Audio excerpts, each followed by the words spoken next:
Dmitry Bivol, an enigmatic fighter from Kyrgyzstan, has repeatedly demonstrated his might in the boxing venue. Yet, not every night had the gods of pugilism shined on him prior to the start of a fight. There have been considered opponents who made him strain throughout his brief but brilliant career in the profession. Let's recall the bout in which Dmitry Bivol nearly lost everything. The results are fantastic. With two true punch weapons willing to go farther for the title, catastrophe was just over the horizon. On March 3, 2018, Dmitry Bivol was supposed to meet Sullivan Barrera in the renowned ring at Madison Square Garden. Barrera was born in Guantanamo, Cuba. On August 21, 2009, he made his professional debut against Anthony Adorno in the ring at the Miami Beach Resort and Spa, winning by technical knockout in a matter of seconds of the first round. After that, Barrera embarked on a bountiful voyage in the discipline, not losing until March 26, 2016, when he was defeated by a unanimous decision at the Oracle Arena ring in Oakland, following 12 crucial rounds. However, Barrera managed to return to the heights of pugilism in his follow-up battle against Vyacheslav Shabransky. The battle occurred at the Fantasy Springs Casino in Indio, California, in December 2016. Barrera exploited Shabransky's defensive flaws to defeat him in the 7th round. After a number of successful matches, he was ready for his next huge challenge. Barrera was tasked with challenging none other than Dmitry Bivol, a man who could have made Mike Tyson rethink his trust in himself and fighting ability at his peak. Barrera entered the ring with a professional record of 21 victories, 14 of them by knockout, and just one former loss. The Cuban, who was 9 years older than Bivol, was born with a battle attitude in mind and wanted proof that experience trumped youthful energy. Bivol entered the fight with an undefeated record of 12 victories, 10 of which were gained by knockout. From any point of view, it was evident that this was a struggle for the fighter. Given this basis, it should come as no surprise that this match nearly concluded in disaster. The fighters sophisticated to the center of the ring once Harvey Doc entered as the third guy. The bout began. First round. As soon as the bout began, Bivol pushed Barrera from the center of the ring. Barrera took a strong defensive attitude. Eventually, the Cuban's powerful left hand pushed Bivol backward, challenging his control of the ring's center. 30 seconds before the end of the first round, both competitors were carefully battling back where they had begun. In the second round, Barrera's left hand blocked Bivol from instantly taking the center of the ring. With the ropes at his back, Bivol realized he needed to adjust to this new dynamic. Bivol moved around the ring, exhibiting good movement, and avoided dealing with Barrera head-on for too long. When he did, he had to remain focused in order to pick up the Cuban's notorious combos. At the end of the second round, Barrera appeared to be imitating the fight's aggressor. Third round. In the early going, Bivol and Barrera's fists battled for dominance of the ring's center. Eventually, Bivol grabbed it once more. He used powerful combinations to keep Barrera's attack at range. Due to the heat of the bout, the two boxers clashed. After Doc confirmed that both were fine, the fight resumed. Barrera was back up against the ropes. Nonetheless, his aggressive approach blocked Bivol from pinning him against them. Again, the Cuban finished the round with confidence. In the fourth round, Barrera's left hand dominated during the initial seconds.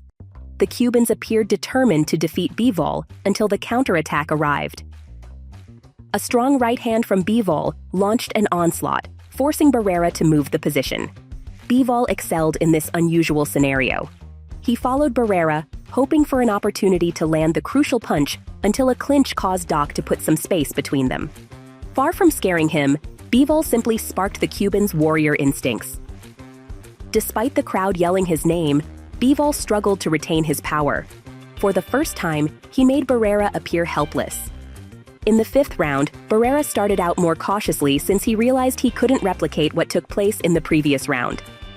Bivol's attack, fueled by newfound confidence, pushed the Cuban towards the ropes several times. However, this did not always imply that he was in imminent danger. Barrera used excellent footwork and head rotation to minimize the risk. Given more clinches arriving gradually, everything appeared to indicate that the battle was far from complete.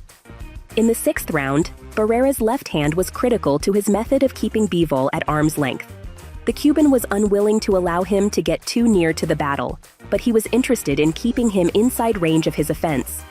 Bivol resisted at all times, making quick movements when needed to avoid making Barrera an easy target. Somewhere through the match, the forces appeared to have evened out. Any fighter who dropped their guard owing to exhaustion or wear could be digging their own end. Barrera's confidence in the 7th round drove Bivol away from the center of the ring, causing him to battle along the ropes. At moments, the Cuban appeared to control the flow of the battle, while Bivol appeared to steal it. A fierce exchange of blows occurred in the final 30 seconds, demonstrating that neither fighter's will to win had been minimized. Barrera's tactics appeared to be evident by the 8th round. To avoid giving the impression that Bivol is the aggressor, both fighters' commitment remained strong, resulting in occasional forceful exchanges.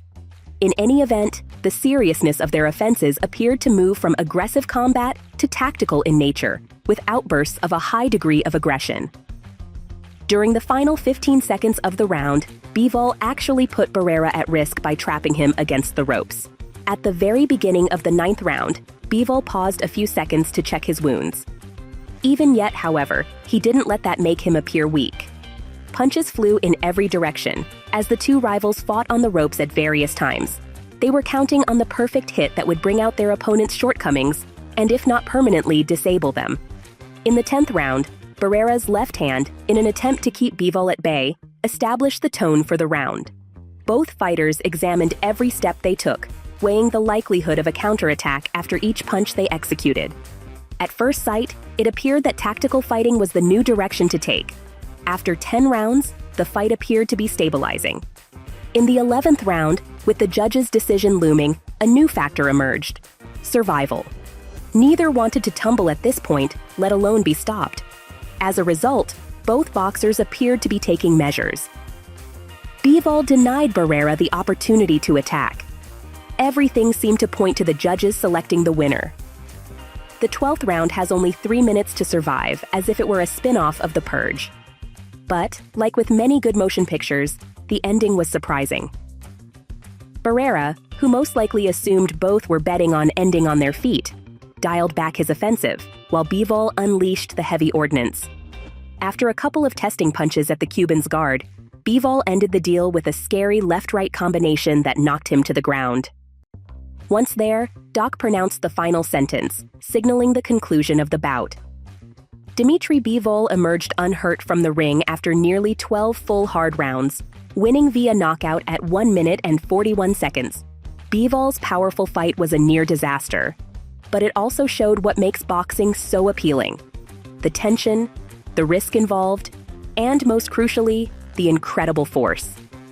This will be an unforgettable fight forever. Guys, that is the end of this video. What are your thoughts about the video? Comment your thoughts in the comments section below.